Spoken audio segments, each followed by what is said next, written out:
కొలికెపూడి తెగిస్తారా? వాస్తవంగా ఇంకా 4 సంవత్సరాలు ఉంది. నెక్స్ట్ అయితే ఆయనకి టికెట్ ఇయ్యరు, నో డౌట్.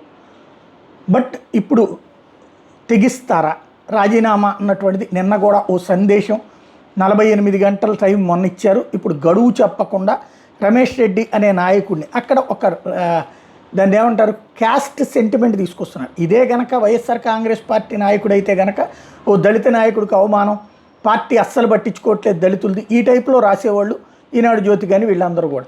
అదే ఇప్పుడు తెలుగుదేశంలో కాబట్టి అది అగ్రవర్ణ దళిత వివాదంగా కాకుండా తిరుగుబాటు చేసినటువంటి వ్యక్తిగా లేదా క్రమశిక్షణ లేని వ్యక్తిగా శ్రీనివాసుని చూపించే ప్రయత్నం చేస్తున్నారు. కొలికిపూడి శ్రీనివాస్ తిరువూరు ఎమ్మెల్యే కొలికిపూడి శ్రీనివాస్ వివాదాస్పద వైఖరి మీద చంద్రబాబు తీవ్ర అసంతృప్తి వ్యక్తం చేశారు.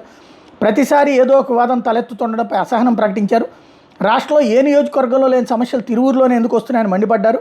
ఈ సందర్భంగా నియోజకవర్గంలో క్షేత్రస్థాయి పరిస్థితులు, కార్యకర్తలు లేవనెత్తిన అంశాలు గత 10 నెలలుగా జరిగిన సంఘటనలు, పార్టీ రాష్ట్ర అధ్యక్షుడు పల్లా శ్రీనివాసరావు, ఎన్టీఆర్ జిల్లా తెలుగుదేశం పార్టీ అధ్యక్షుడు నెట్టెన్ రఘురాం, విజయవాడ ఎంపీ కేసినేని శివనాథ్ని చంద్రబాబుకి వివరించారు. కార్యకర్తల మనోభావాలకు అనుగుణంగా ఎవరైనా పనిచేయాలని సీఎం వారితో అన్నారు. అన్ని వర్గాల నుండి విస్తృత స్థాయిలో సమాచారం సేకరించి కార్యకర్తలతో మాట్లాడి దీనిపై ఓ నిర్ణయానికి రావాలనే ఆలోచన ఆయనకు ఉన్నట్టు సమాచారం అన్నట్టుంది. కొలికిపూడి మాకొద్దు, ఇన్ఛార్జి నియమించండి అని చెప్పారు తెలుగుదేశం వాళ్ళు అన్నట్టుంది. అంటే గెలిచిన ఎమ్మెల్యేని పక్కన పెట్టించి, ఇది ఆంధ్రప్రదేశ్ చరిత్రలో కాదు భారతదేశ చరిత్రలోనే ఒక విచిత్రమైనటువంటి కాన్సెప్ట్ అవుతుంది. గెలిచిన ఎమ్మెల్యేని పక్కన పెట్టి వేరే వాళ్ళని పెట్టడం. అక్కడ ఏంటి అతను చేసిన తప్పు?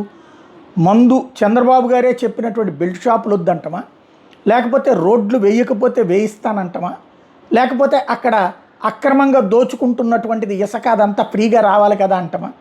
చంద్రబాబు గారు నోటితో చెప్పింది ఆచరణలో చేస్తానంటే అది వివాదాస్పదమా? మరి రాబోయే రోజుల్లో దీనికి సమాధానం ఉంటుందా చూడాల్సి ఉంది.